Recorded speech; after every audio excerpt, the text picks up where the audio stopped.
What's up, guys? Derek Ted here with you. Want to talk about cellaring, building your cellar, building your stockpile, building your stash of pipe tobacco. I want to give you some tips on how to do that. Now, we've talked about this before.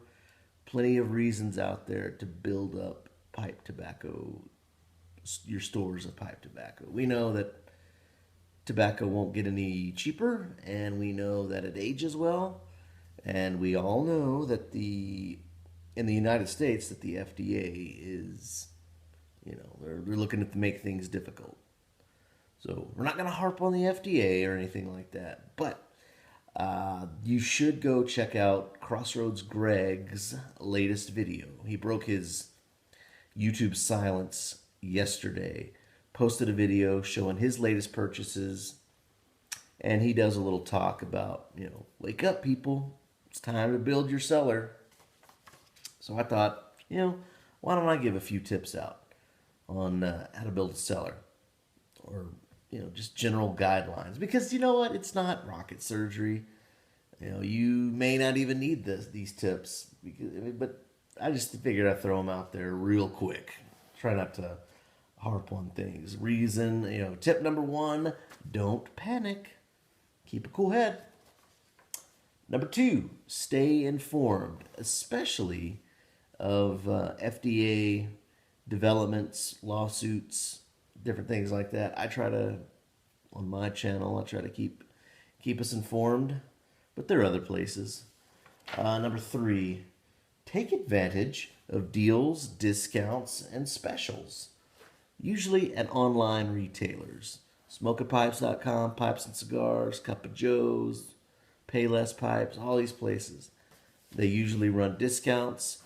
You can, if you buy multiple tins, they'll discount it for you. And unfortunately, due to taxes and fees and everything, going to, like around here in Texas, going to a brick and mortar shop that's not gonna be your best place to go as far as the deals to build up your cellar, because they just charge so much, and that's the state doing that. But online retailers are a great that's a great resource. So number four is to carve out a reasonable budget for your pipe tobacco purchases, and I'm thinking something like monthly. It's not unreasonable for us to build up a little, to have us budgeted some things every month. So if you need to tighten your belt in one area so that you can, have money for pipe tobacco, say every month, you should probably do that.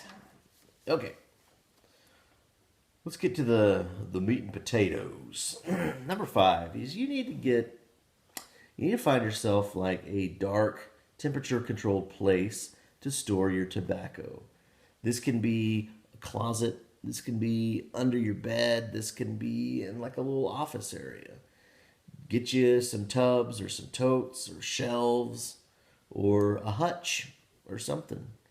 I'm transferring all my tobacco from like a shelf to this hutch type thing that we bought a couple years back.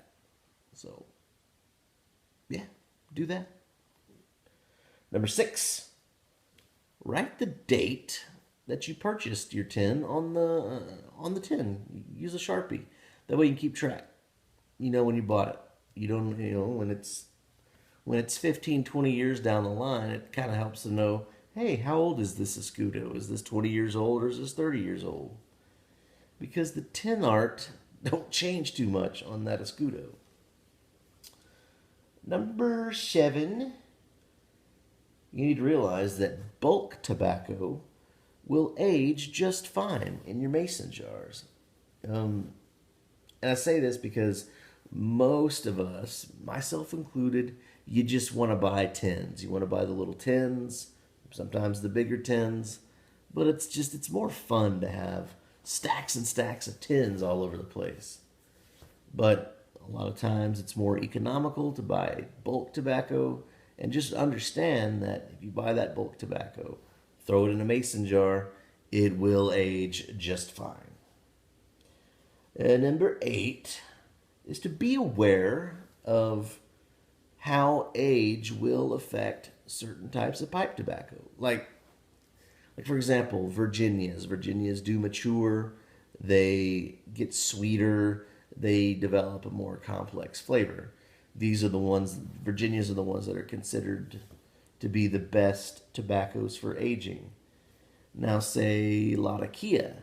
If you're a big fan of that punch you in the face Latakia flavor, you gotta understand that Latakia will mellow out and it won't be as punchy over the years. Now, the flavor is supposed to be smoother and more complex and rich, but if you love like a pirate cake, punch in your face, Latakia bomb, keep in mind that Latakia will mellow out.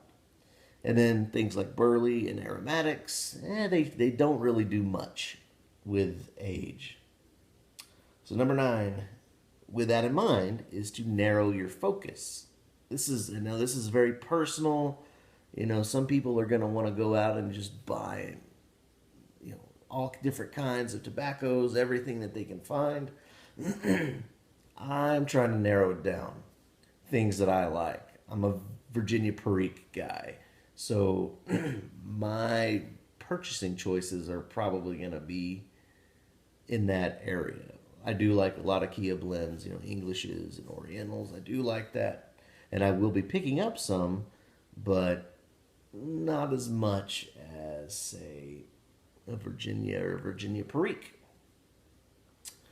And my last little tip for you, which is more of a mantra than anything that I've heard Boomtar mention all the time, is to cellar wide, cellar deep, and cellar now. So that's me. I'll let you go. I appreciate you watching.